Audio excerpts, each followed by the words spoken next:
So, Fiesta ng Mabulo, let's go, let's get it. Our Lady of Lords, yung patron dito. First stop natin ay dito sa simbahan dahil tayo ay nag-proxy. Yung kapatid ko kasi may inanak sa Binyag. So, magre-rate tayo ng handa sa Binyagan. Abangan nyo yung upload ko nito. Parang wala akong nakitang hotdog. Ito yung batang bininyagan.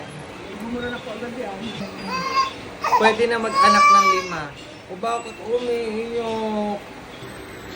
Camera ready ka, no? Bumalik na ako sa simbahan kasi magkakarakol na. Sa labas, ang dami mga nagtitinda ng kung anik-anik. Nakamimiss din naman magbunot ng sisiw at itik na isang araw lang nabubuhay. Tuwing sumisimba ako, nagtitirik talaga ako ng kandila.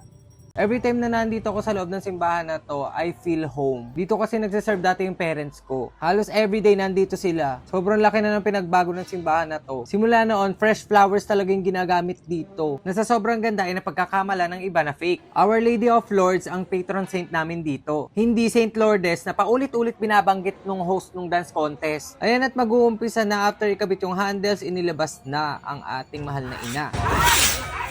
At nagsimula na nga ang karakol. Karakol po hindi kurakol, karakol. Ang ruta ay simbahan, boundaries, tulay, court, simbahan. Syempre hindi mawawala ang mga higante. Nakalulungkot lang kasi iilan lang yung sumali sa karakol. 5 grupo lang tapos yung 2 doon late pa dumating. Kainaman na. After mailibot ang mahal na ina na andito na tayo sa court para sa karakol exhibition. May pa-premyo yan, first, second, third, tsaka consolation. Pero bago yon, ibinilik muna sa loob ng simbahan ang mahal na ina. Wala pa rin pagbabago yung ilan sa mga deboto. Sinabihan na bawal o wag kumuha ng mga bulaklak. Pero anong ginawa? Pinagpipitas pa rin.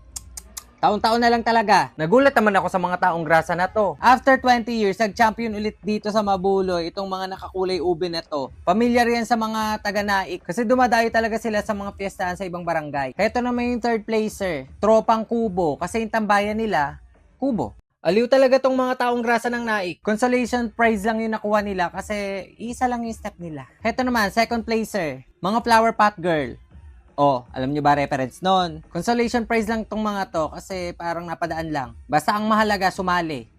Palakpakan naman po natin ang champion natin ngayon. Parang mas deserve ng mga to ang mag-champion. O diba, ang cute nila.